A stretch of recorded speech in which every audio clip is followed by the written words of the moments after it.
vous recommande la boutique La Londoloise, c'est Judith Londolé. Si vous voulez être classe, chic, être habillé, être admiré.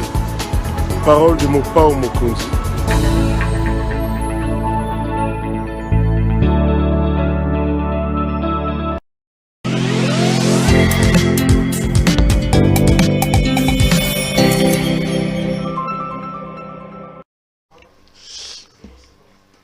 Madame, Messieurs, bonsoir et bienvenue à ce nouveau numéro de l'émission Contre nous soit dit, ce magazine d'analyse d'actualité politique, sociale, économique et même juridique qu'on a lancé ici à Sapel Télévision. Des questions importantes sur la table et un invité avec moi sur le plateau pour en parler.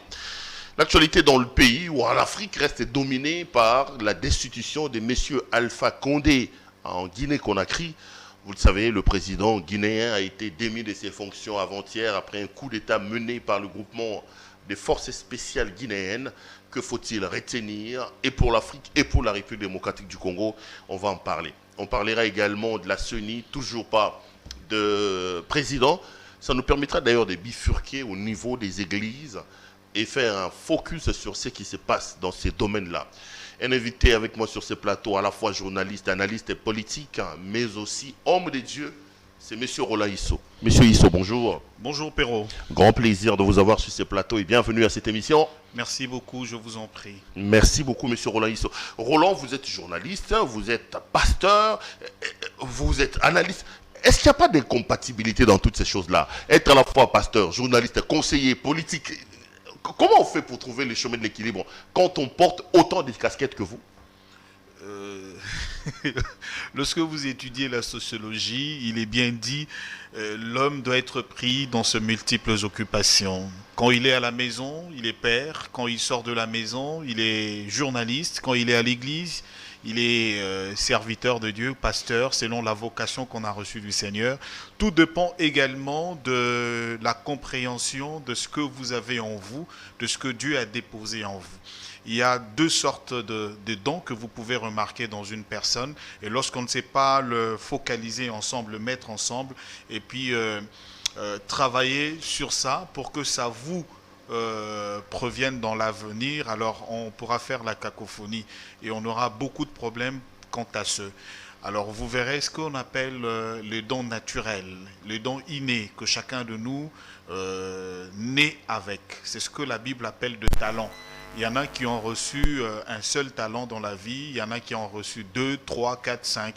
Donc il y en a qui sont multiformes dans leur talent. Vous verrez quelqu'un d'autre qui a reçu seulement le talent de bien manier ses pieds. Et dans le maniement de ce pied, il a réussi toute sa vie, comme de Messi, de Ronaldo. Ainsi, on peut prendre d'exemple ici en République démocratique du Congo. Il y en a également qui ont reçu seulement avec leurs mains. Et ils sont de génie. Il y a même de femmes aujourd'hui, quand elle prend ta tête, elle tresse, elle fait de tresse. En tout cas, c'est impeccable. Elle est unique en son genre. Il y en a qui ont reçu également les talents peut-être de bien parler. Ainsi, ils se retrouvent dans une profession. Lorsqu'ils se retrouvent mélangés avec le don spirituel que Dieu donne, alors ça lui donne une valeur ajoutée également dans la société.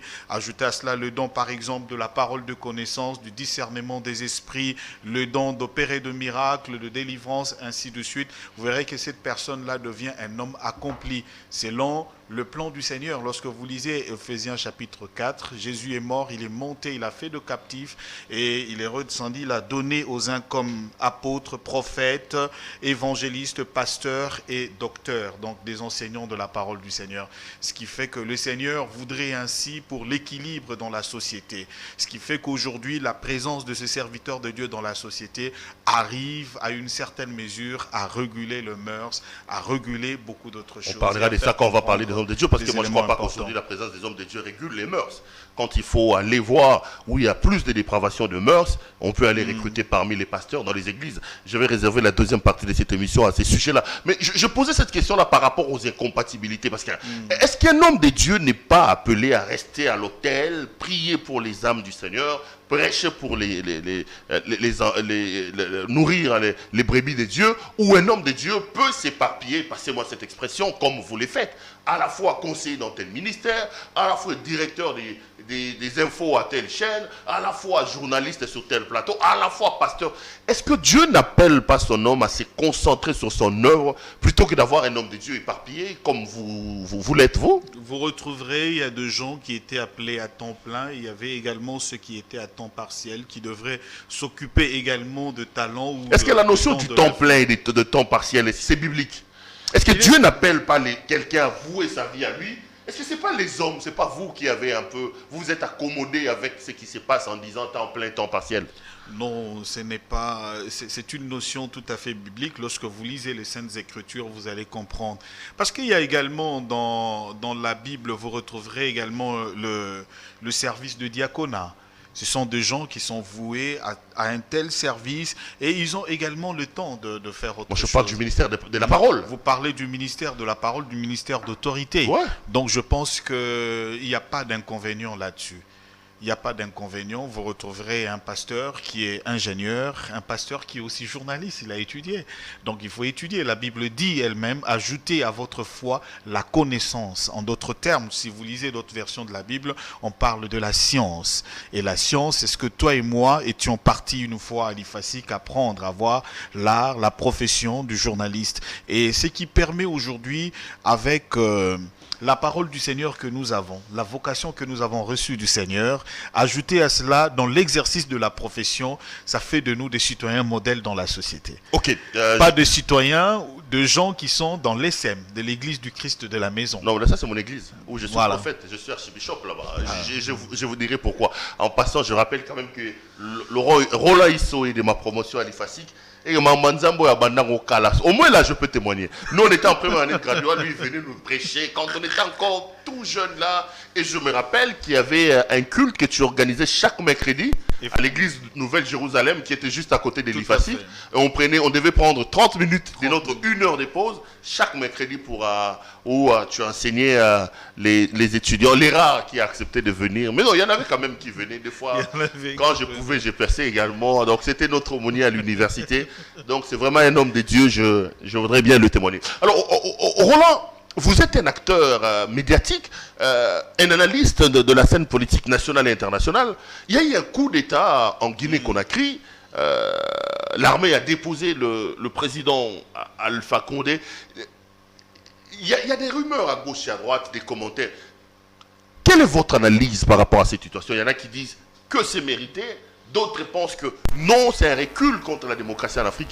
Qu'est-ce que Roland Isso pense? Je ne suis pas tout à fait d'accord avec ceux qui pensent que c'est un recul pour la démocratie en Afrique. Moi, je suis tout à fait d'accord avec le putsch qui vient d'avoir lieu avant-hier. Parce que après... Donc vous soutenez donc la force, le coup de force? Je soutiens ce coup de force.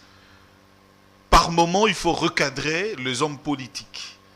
Par moment, l'armée a cette mission-là de recadrer les choses. Moi, je trouve ça tout à fait normal. Je vous cite un exemple par rapport à la vie politique du professeur d'université, Alpha Condé, qui a eu à gérer en 2017 toute une organisation régionale que nous appelons aujourd'hui la plus grande organisation de l'Afrique, c'est l'Union africaine.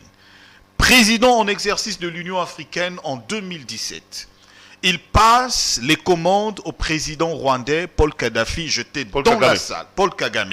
J'étais dans la salle de conférence de l'Union africaine lorsqu'il passait le bâton de commandement au président Paul Kagame.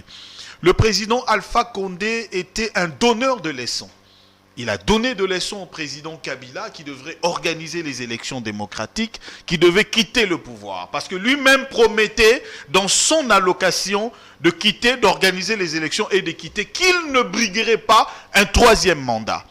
Grande est notre surprise lorsqu'on voit ce grand opposant pendant 4 décennies, qui était même un ami du Sphinx de Limété, à propos de leur combat sur la démocratie.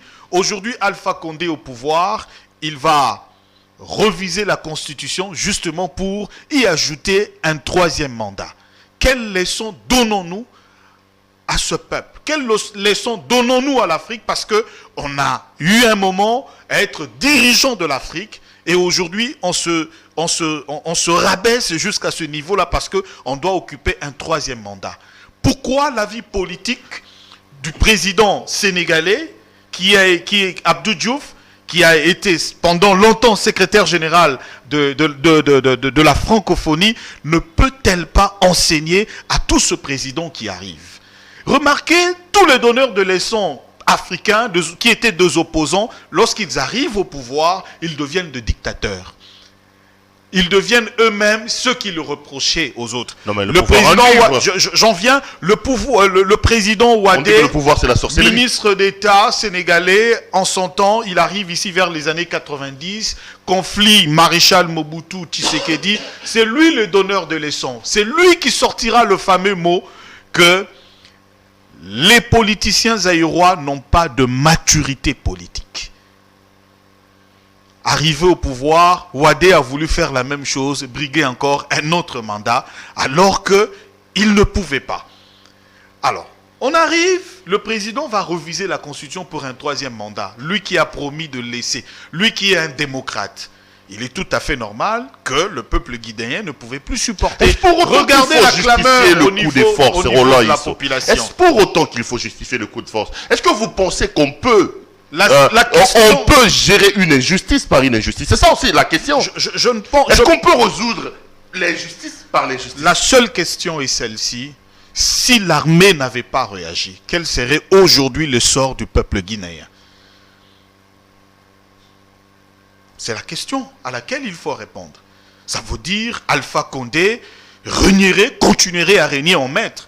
La deuxième question est celle de savoir, mais ce groupe spécial aujourd'hui qu'il a détrôné, qu'il a intronisé, qui a créé ce groupe spécial, mais c'est lui-même pour se maintenir au pouvoir.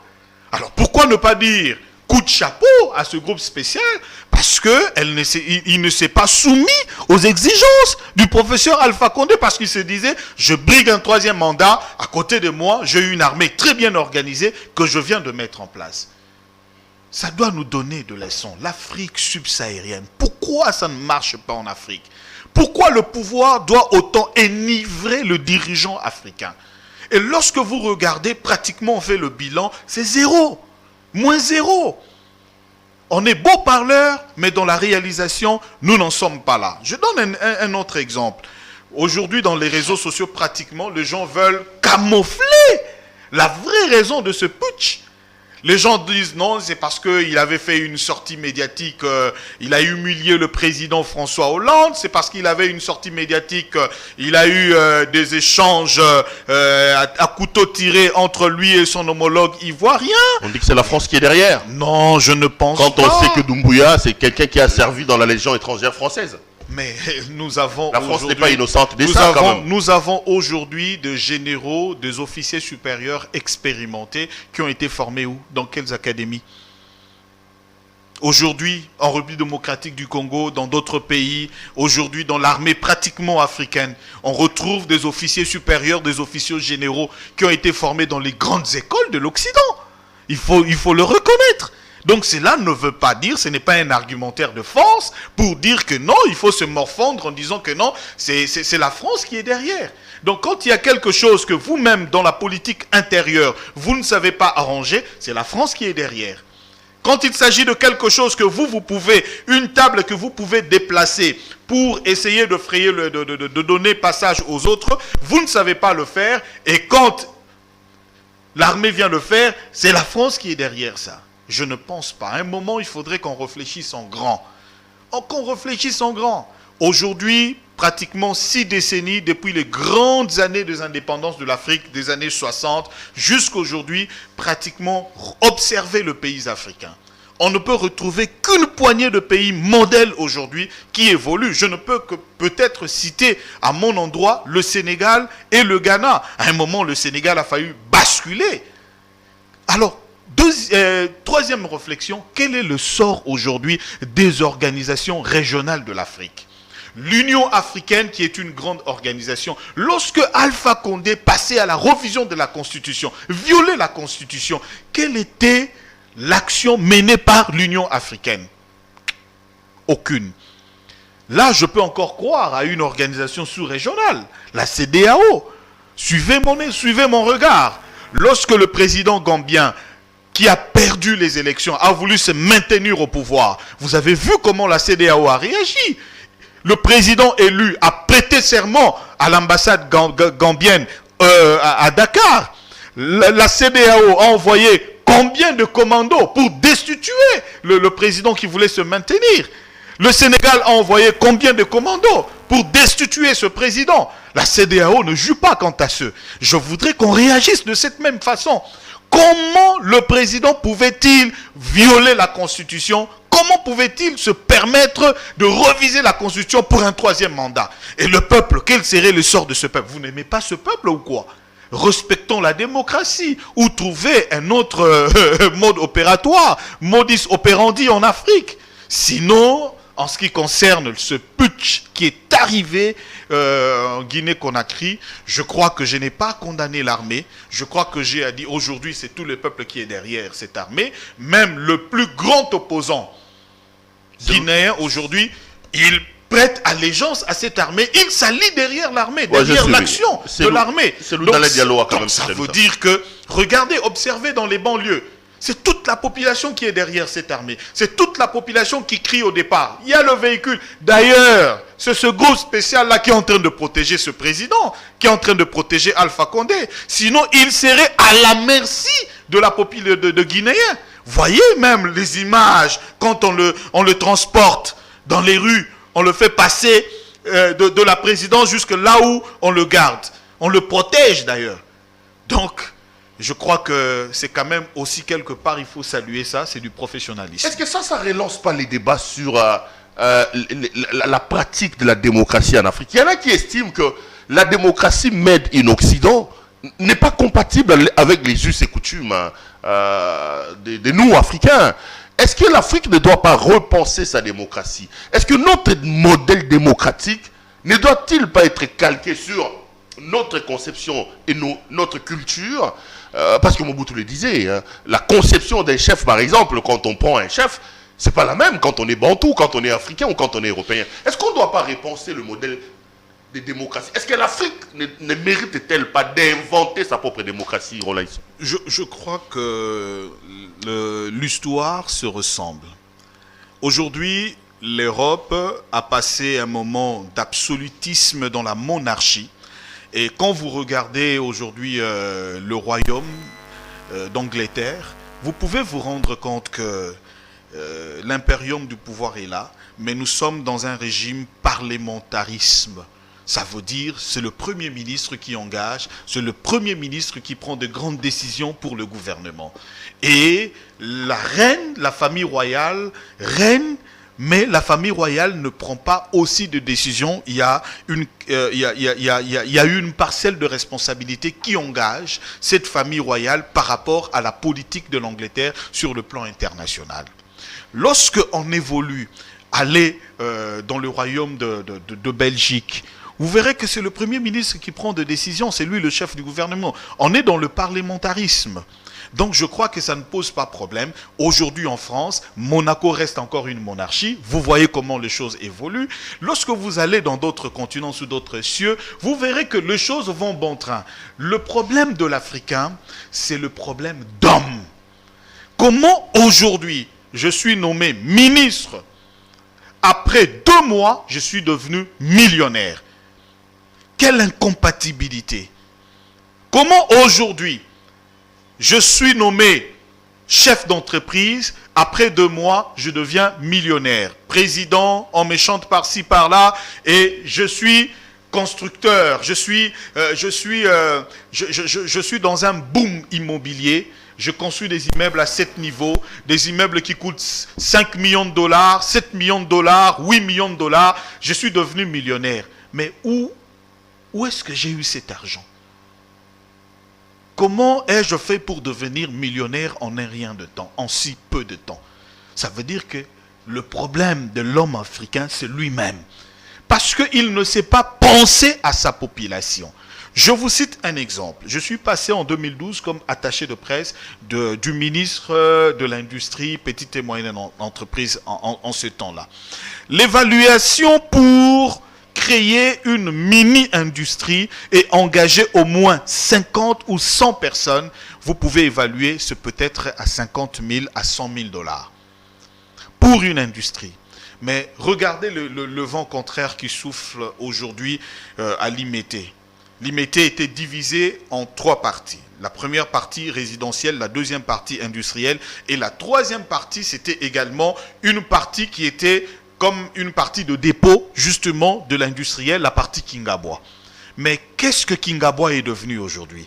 Qu'est-ce que Limété industriel est devenu aujourd'hui? Mais c'est le résidentiel. Mais qui construisent aujourd'hui? Mais ce sont les nouveaux dirigeants qui font toutes ces choses. Ce sont ces nouveaux dirigeants. Mais en lieu et place, avec le génie congolais aujourd'hui, regardez en si peu de temps, qu'est-ce que le petit Congolais a pu créer? Mais on ne pouvait pas aussi, on crée la machine de lave-main. On crée toutes ces choses-là.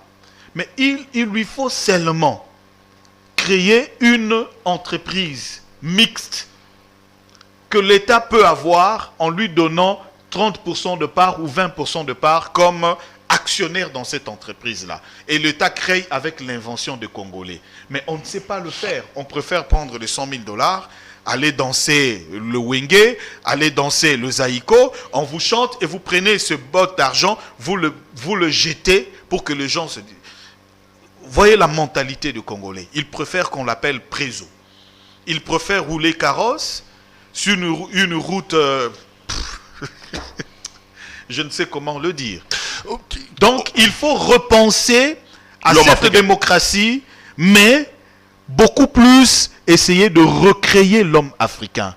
Et voir une nouvelle génération avec un nouveau traitement, avec une nouvelle citoyenneté, pour que ça permette aux Congolais de comprendre ce qu'ils peuvent faire de ce pays en 50 ans. Roland, contextualisons cette affaire ici chez nous.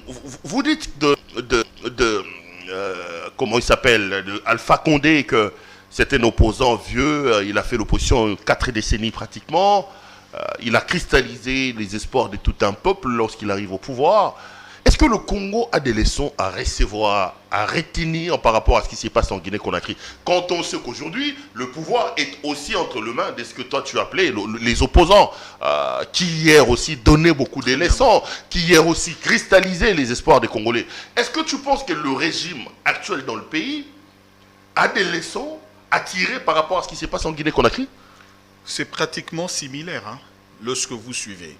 Mais nous pouvons seulement tirer une sonnette d'alarme que, en fait, ce qui s'est passé, je ne pense pas que ça se passerait ici au Congo.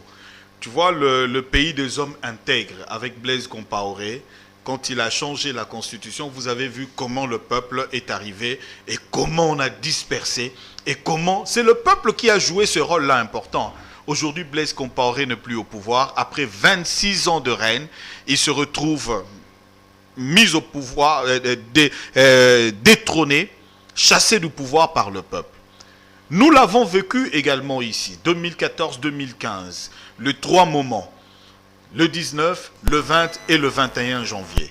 Je pense que ce sont des dates à retenir parce que ce jour-là, le peuple congolais a montré sa maturité. Il a dit non à la révision constitutionnelle. Et à l'époque, je pense que le professeur Mokonda Bonza est monté au créneau alors que la plénière du Sénat était en direct pour dire, mais pendant que nous débattons ici à essayer de reviser cette constitution, mais regardez dehors, le peuple se meurt, le peuple veut briser la clôture du palais de la démocratie parce qu'il n'en veut pas de cette revision.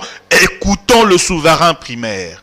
Je pense que cette histoire a été mise de côté. Et nous avons tourné la page. Pour que le Congolais y revienne encore, essayer de porter une certaine modification à cette constitution, il faut bien manger et il faut bien boire et il faut tourner sa langue cette fois avant d'en voir un tel projet de révision. Alors, il y a également des leçons à tirer parce que d'autres opposants congolais, c'est se présentent comme également aussi des donneurs de leçons. Mais lorsqu'ils sont arrivés au pouvoir, nous avons vu l'hécatombe, la catastrophe. Je peux citer les noms en tant que journaliste, je n'ai pas honte de le dire. Olenga Nkoy a été un grand donneur de leçons. Vous savez, vous connaissez son combat sur la démocratie. Nous saluons ces combats-là. Mais lorsqu'il arrive au pouvoir comme ministre des Transports, nous avons vu que des choses ont été détournées. En lieu et place de créer la société de transport qui n'existait plus, nous avons vu des nouveaux bus avec une nouvelle société de transport qui appartenait à M. Olenga Nkoy. On évolue, nous avons vu même des syndicalistes avérés, respectables dans des grandes sociétés, des gens qui ont mené de grands syndicats dans les grandes entreprises de ce pays. Mais une fois arrivés au pouvoir, devenus chefs d'entreprise, nous avons vu l'hécatombe. Nous avons vu Steve Mbika. le contraire. Il n'y a pas que Steve Mbika, il y a d'autres qu'on peut citer. Ils sont nombreux ici. On peut les citer. Nous avons vu les grands opposants, donneurs de leçons. Ils sont arrivés au pouvoir, ce n'est plus le cas. Nous avons vu même l'homme congolais trahir, même celui qui était comme son propre frère, à cause d'un poste ministériel. Nous avons vu même des gens qui ont trahi ceux qui les ont mis dans la position aujourd'hui de reconnaissance. Aujourd'hui, c'est l'ancienne opposition qui est au pouvoir. Je parle de l'UDPS. Est-ce que j'en viens, Pierrot, j'en viens.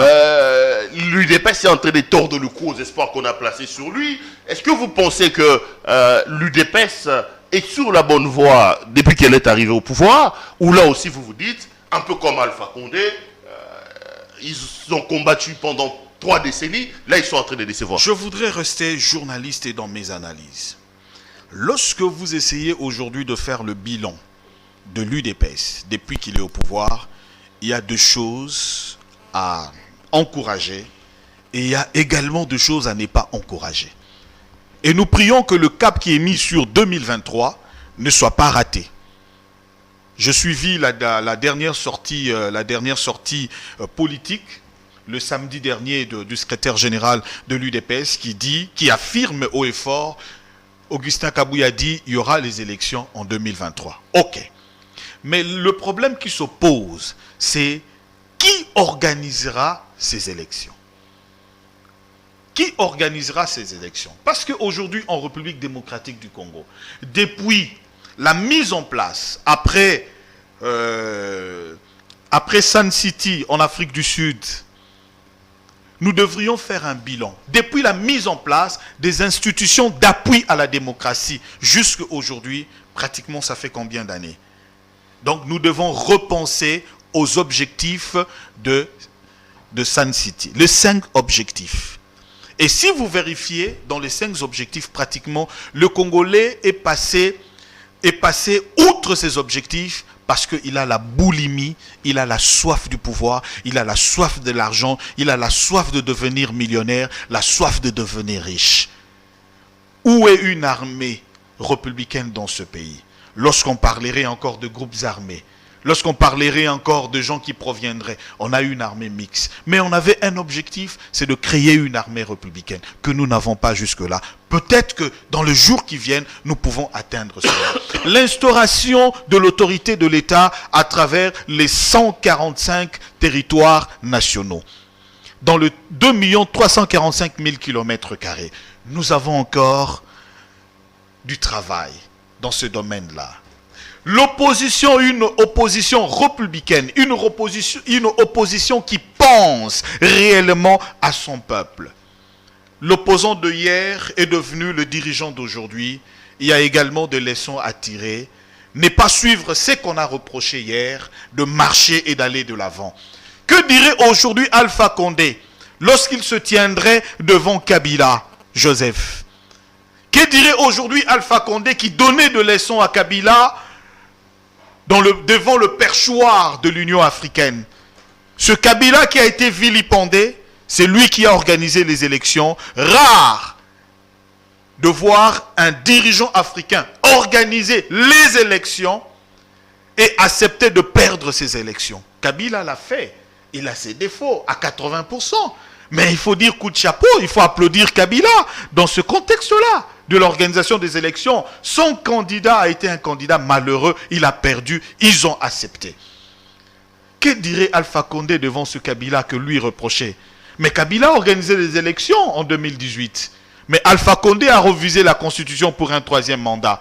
Le 3e mandat que lui, étant président de l'Union africaine, reprochait à Kabila de briguer. Qui a raison, qui a tort? Quelque part, on voit une certaine maturité dans l'homme congolais, mais il faut encore repenser, il faut beaucoup de travail. Parce qu'on ne fait pas l'opposition dans les médias, dans les réseaux sociaux, on crie. Mais on fait l'opposition républicaine, une opposition raisonnable, parce qu'on doit porter des propositions pour le bien-être du peuple, et le porter à table, et le porter pour qu'il y ait réellement du changement dans ce pays. Là, je suis tout à fait d'accord avec toi. Il faut une nouvelle génération de gens qui pensent réellement le peuple, de gens qui pensent l'avenir du Congo, pas les gens qui sont aujourd'hui nommés ministres, demain ils sont devenus millionnaires, mais avec l'argent des Congolais. À lieu et place, lorsqu'on regarde la ville se meurt. Kinshasa, c'est pratiquement la dernière ville du monde, la plus sale jusqu'aujourd'hui. Kinshasa, donc en fait, Kinshasa n'a jamais été repensé. Avec plus de 15 millions d'habitants aujourd'hui, on n'a jamais pensé qu'est-ce qu'on pouvait créer pour le quinoa. Même pas une opportunité pour celui qui termine. Madame, Monsieur, vous suivez l'émission Contre nous, soit dit. Notre invité du jour, Monsieur Roland Isso, journaliste, analyste politique. Avec lui, on est donc en train de passer en revue l'actualité politique dans le pays, mais aussi à travers le monde, et notamment en Afrique et plus particulièrement en Guinée-Conakry, avec le tout récent coup d'État contre le président Alpha Condé. Laurent, il y a aussi un secteur de la vie qui te tient à cœur. Il y a 3-4 jours, je t'avais sur ces plateaux, tu parlais énormément de l'enseignement primaire, secondaire et technique. Tu as dit que ce qui s'est passé là-bas n'était pas normal. C'est vrai que nos amis sont venus avec un droit de réponse. Mais qu'est-ce que tu dis? Hier, j'ai vu que finalement, dans la guéguerre qui oppose le ministère à l'IGF, l'inspection où le secrétariat général de l'EPST est allé déposer la liste de tous les intervenants par rapport à ces 16 millions. Ils sont 300 000 et j'ai suivi l'interview hier du secrétaire général qui disait qu'il y en aura un peu plus. Vous qui doutiez de la répartition de l'enveloppe de 16 millions, vous avez la preuve qu'il y a 16 millions là. Merci Perrault, nous avons la preuve. Et aujourd'hui, vous devez confirmer que ce que j'ai dit hier, ça se confirme aujourd'hui. J'en viens maintenant. Je parlais d'un dossier sans soubassement qui a suivi la chaîne de dépenses normale, le circuit financier. Une question. Comment un dossier sans soubassement est-il passé au budget? COP. Comment le budget pouvait-il viser ce dossier-là et l'envoyer?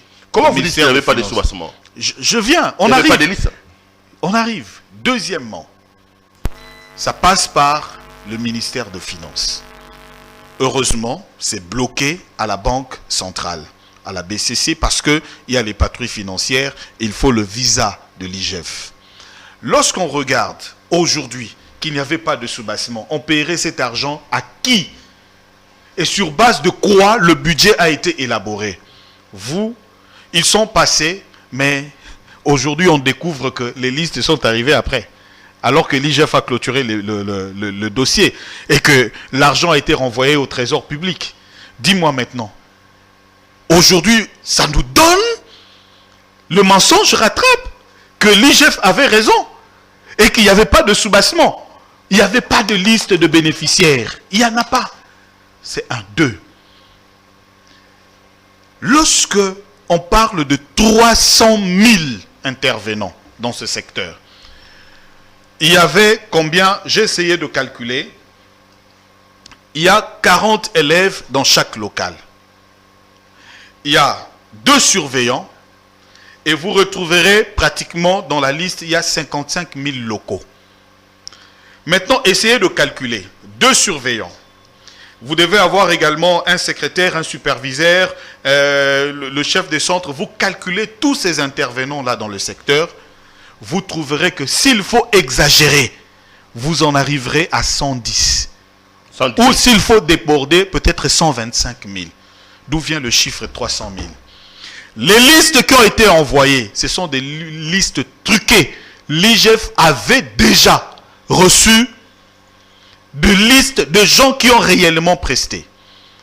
Alors que ça ne peut même pas atteindre ce nombre-là. Non, mais on dit qu'il y a des gens de l'ANER, il y a des gens de la police. Je viens de vous donner les différents intervenants dans le secteur. Deuxièmement, il disait que le ministre lui-même avait signé un arrêté. Il vous souviendra que dans cet arrêté, le ministre avait interdit à quiconque qui n'était pas enseignant d'intervenir. Mais lorsque ce sont seulement les enseignants, parce que c'est l'arrêté du ministre qui le déclare ainsi, dis-moi, pourquoi alors doit-on payer cet argent en main propre? Non, mais jusqu'aujourd'hui, il y a des enseignants qui sont payés en main propre. Non, attends, je vous dis. Avec toute la République, il n'y a pas de banque. Caritas paye aussi les gens en main propre, hein, Ngolaïso. La bancarisation n'a pas réglé tous les problèmes d'enseignants en termes de paiement. Je vous dis, pour un tel montant, pour une telle opération de la République, pour l'organisation du TENAFEP, qui est reconnue, je ne pense pas qu'on pourrait aller, parce que même Perrault, même l'expérience nous montre clairement. Excusez-moi, peut-être que je veux citer, je ne compare pas, je ne voudrais pas comparer, et je n'interviens pas ici parce qu'on est obligé de parler de ce monsieur-là, qui est d'abord un agrégé, expert dans l'enseignement. Comment Willy a-t-il organisé avec 6 millions? Documents à l'appui, tous les éléments, tous les sous-bassements qui passent les circuits financiers et qui informent et tout, et l'IGF donne son visa. 6 millions. Et comment on peut passer de 6 millions à 16 millions? Ils n'ont pas expliqué. Le sous-bassement pour eux, c'est ces listes-là. Et on voit des listes. Mais où étaient ces listes-là au début? Parce que ça devrait accompagner le dossier. On n'en a pas vu. On le voit maintenant. Mais est-il que dans ces listes-là, lorsque vous vérifiez, vous verrez que les noms qui sont là, pour la plupart, ce ne sont pas des gens qui sont intervenus. Donc les vrais intervenants, si vous voulez voir les vrais intervenants, il faut aller peut-être... Il y a 2 voies que l'IGF a utilisées. Les gouverneurs, des athées, qui détiennent de vraies listes des intervenants dans ces secteurs. Qu'on cesse un peu de nous endormir. Aujourd'hui, l'IGF a déjà clôturé cette opération. Donc vous dites même la liste qu'on a déposée là, c'est une liste truquée. Vérifiable, je vous le dis, vérifiable aujourd'hui, Perrault. Mais l'objectif est quoi pour toi? C'est toujours détourner l'argent du trésor public. On n'en veut pas. On vient de parler ici de la démocratie, de la bonne... Ce sont les valeurs, les éléments qui accompagnent la bonne gouvernance, qui accompagnent la démocratie, la bonne gouvernance, la transparence, la gestion de finances publiques. Et l'IGF est là pour ça. Je ne suis pas de l'IGF, mais je parle sur base de ce travail-là. C'est important. Il faut laisser les experts faire ce travail. Ce n'est même pas aussi un élément. Ce n'est même pas le ministre qui organise les TENAFEP. C'est l'inspecteur général. Mais pourquoi le ministre s'approprie? Il s'approprie ces dossiers. Il s'approprie. Djamba aujourd'hui, qui est en prison, qui a organisé avec 6 millions de dollars, mais il est là en prison. À combien plus forte raison? 16 millions. C'est vérifiable. Il faut le vérifier. Donc, il faut qu'on soit correct. Les amis qui sont passés ici, ils sont passés pour nous raconter leur vie. Ils sont passés pour nous raconter comment on peut les envoyer pour aller parler et dire n'importe quoi sans sous-bassement. Aujourd'hui, toutes les promesses qui ont été données, mais dis donc, Perrault, paiement de nouvelles unités. Où en sommes-nous? Non, mais ils ont dit que les nouvelles unités sont payées. Ils ont lancé un défi. De la maternelle également. Oui, les enseignants de la maternelle des écoles publiques sont payés. Vous êtes depuis le mois de juillet. Vous êtes sûr? Je vous rapporte ce qui a été annoncé sur ce Vous êtes journaliste? Vous êtes journaliste qualifié. Vous êtes aussi dans le domaine de l'enseignement. Vous formez des gens. Nous sommes passés par là tous. Nous avons enseigné. Et nous continuons à le faire également d'une manière ou d'une autre. Allez vérifier. Allez vérifier. Donc c'est faux. Vous persistez donc, vous signez que dans ces dossiers 16 millions, il y a une volonté de détourner et de saigner dans les caisses de l'État. Posez la question maintenant dans les listes qu'on a envoyées, qu'on a présentées. Y a-t-il des noms des OPJ? Allez vérifier. On ne peut pas mettre les noms des OPJ. Ils ont dit. J'ai suivi l'inspecteur. Mais ce sont les intervenants. Ce sont tous les intervenants. Allez vérifier. On va terminer l'émission. Rolaïs, on me signale que je viens de dépasser. Et je viens encore de le dire. De fausses accusations. En fait, on a comme l'impression que on est beaucoup plus expert en arrivant. On est beaucoup plus expert à fomenter les choses et à accuser les gens. Mais la vérité finit toujours par rattraper. Qui a signé le contrat avec Veridos? Puisque aujourd'hui, on veut envenimer, on veut accuser l'UGF. La signature de ce contrat porte quel nom? Allez vérifier dans le document. C'est signé le professeur docteur Eberand. Vous pouvez donner la suite. Aujourd'hui, pourquoi on viendrait accuser l'UGF? Donc ça veut dire que c'est un dossier qui a commencé là, qui a été validé là-bas, qui a été signé par le directeur du cabinet, actuellement le ministre du numérique, le professeur, docteur en droit, Eberand. Donc vous comprenez que... Il y a à boire et à manger. Il y a à boire et à manger, ça vous rattrape.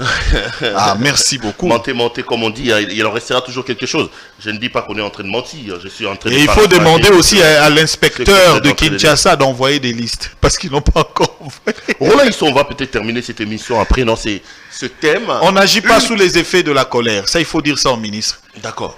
On n'agit pas sous les effets de la colère. Une question sur ce qui s'est passé...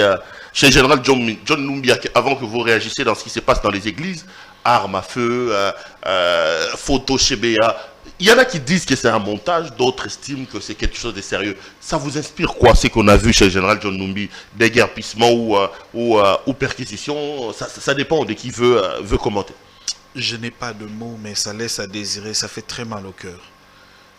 En pleine démocratie, en plein centre-ville, lorsqu'on peut se comparer, on peut se comporter en chef de guerre, je crois que ce qu'on a vu en tant que journaliste et expert en communication, en images, il n'y a pas de montage.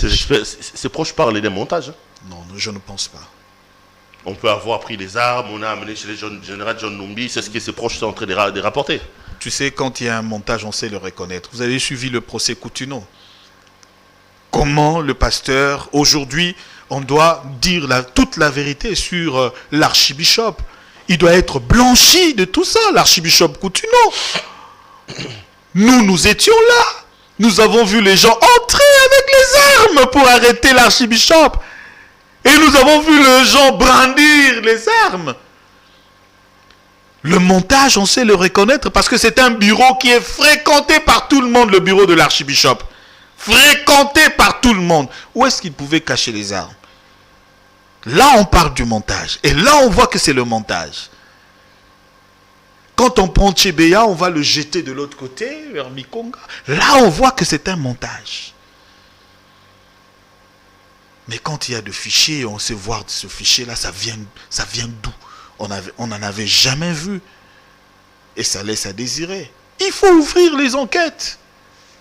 Le Congolais a besoin d'apprendre la vérité, a besoin de toute la vérité sur les situations, sur les assassinats, l'assassinat des Mouzé, l'assassinat de... On a besoin de tout ça, on a besoin de connaître la vérité, on a besoin d'aller de l'avant, on n'a plus besoin de se comporter ainsi. On va terminer cette émission. Vous êtes pasteur, Roland, pasteur Mbia Okufa, c'est jeudi. Un mot sur l'homme. Je salue la mémoire de l'apôtre Emmanuel Mbié. C'était un père. Lorsque, en 97, Mouzé est entré, et nous étions parmi les pasteurs à l'époque qui faisaient... En 97, tu étais déjà pasteur? Oui. Ah bon? Toi, tu as été ordonné en quelle année? 97 déjà, pasteur? Qui étions dans la création de la Ligue des Églises de Réveil, devenue aujourd'hui l'Église de Réveil du Congo. Et l'apôtre Mbié, la première pastorale des serviteurs de Dieu était organisée à l'église Cité Bethel à la Première Rue. Et c'est là où l'apôtre Mbilé, comme père, il a pris le micro, il a reproché tout ce qui se passait, parce que c'était déjà l'époque de l'onction, j'étais de veste sur le gens, et il reprochait à Kankenza, il reprochait à tout ce monde-là. Et à l'époque, il vous souviendra que le pasteur Théodore Ngoy était en prison. Et c'est cette équipe constituée de l'évêque général Albert Kankenza, l'apôtre Mbilé, Sonny Kafuta et les autres qui sont allés plaider auprès du musée, et ils sont partis libérer le professeur aujourd'hui de droit, le pasteur Théodore Ngoy. Donc à l'époque, je crois que c'était le pionnier pour l'organisation de l'église de Reveil. L'apôtre Mbilé, je garde encore vraiment de très bons souvenirs de lui. Mais un parlons. homme humble. On dit qu'il n'y a pas de succès sans successeur. Qu'est-ce que tu dis de son fils qui a pris l'église? Quand on sait qu'à l'époque de Mbilé, maquillage écotaté, pas d'extravagance, pas de pantalons, basi nangamu na bango, mibali nangamu na bango, kitambala la mutu. Moi je me rappelle des prières. Avec les Viki Longumba à l'époque, ça brille, ça chauffait dans la radio la bango. Mais aujourd'hui, on a pratiquement cité Bethel, une église bling bling, une église BCBG, où le sérieux, je veux dire, la caractéristique de cette église-là, donc, l'extrémisme des saintetés qui régnent au sein de l'église, on a l'impression que l'église Bethel a perdu de ça, l'église est allée vers... Et comme l'église Android, alors qu'à l'époque, c'était pas comme ça. Je suis très content du travail que le pasteur Moïse est en train d'abattre. Mais non, à l'église. L'église s'ouvre au monde, mais non. Comme tu l'as dit, l'église Android, avec de principes, aujourd'hui, il a fait un grand travail. Regardez la rénovation de l'église, regardez aujourd'hui les enseignements à l'église, regardez aujourd'hui ce que l'église Bethel est devenue avec lui. Donc c'est un homme à féliciter. Non, mais les anciens disent que Bethel a perdu son identité. Ça, c'est pas Bethel, c'est que moi je ne pense pas. Je ne pense pas que Bethel a perdu son identité. Bethel n'a pas perdu. Perdre l'identité, c'est sortir du dogme, de la doctrine de Bethel. Bethel n'est pas Bethel n'est pas aujourd'hui.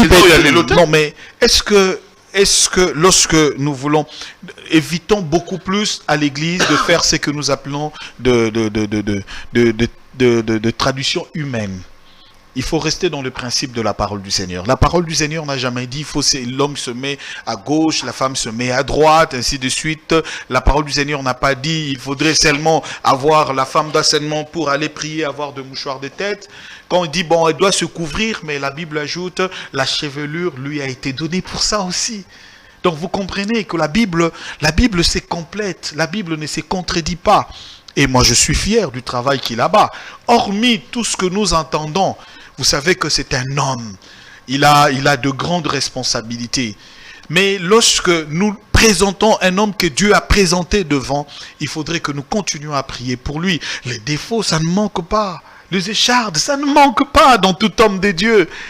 Mais c'est un combat de la vie. Paul a dit, je priais 3 fois que le Seigneur me l'enlève. Dieu dit, ma grâce te suffit. Mais Paul, le grand opérateur de miracles, Paul, le grand prédicateur, Paul, à la fin il dit, je peux même me glorifier dans la chair. Et je le dis, je peux me glorifier. Je travaille plus que tout le monde. Plus que Paul, Pierre, plus que les autres, les 12 apôtres. Mais ma grâce te suffit. Donc par moment, c'est un combat de discipline aussi. Il faut seulement qu'on s'entoure des anciens.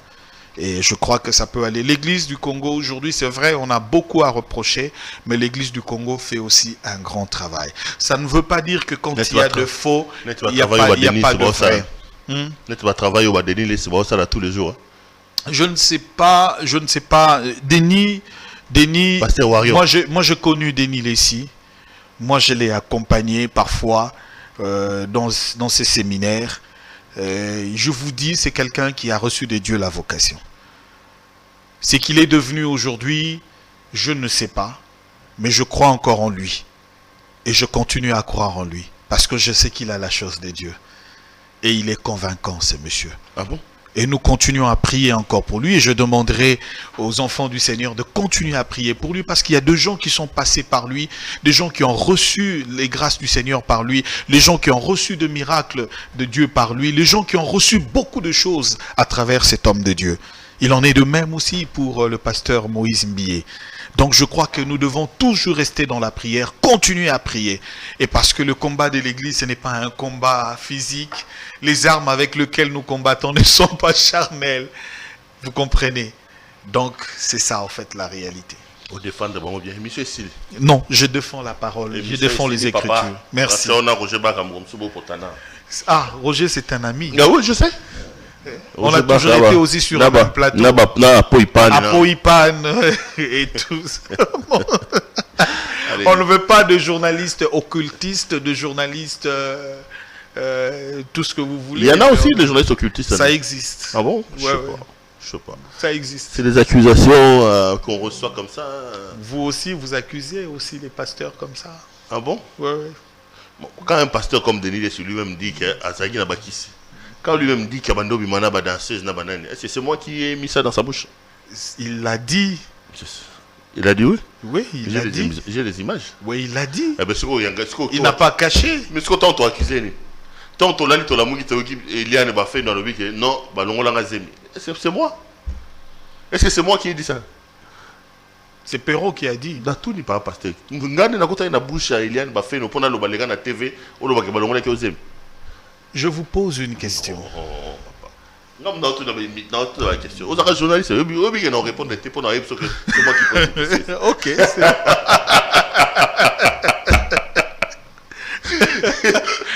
La prise de définition. Monsieur Sili. Merci. Allez, merci à toi, Roland, d'être venu nous voir. Ça a été un grand plaisir pour moi de vous présenter cette émission. Restez branchés sur nos programmes et retrouvons-nous demain. Bonsoir chez vous.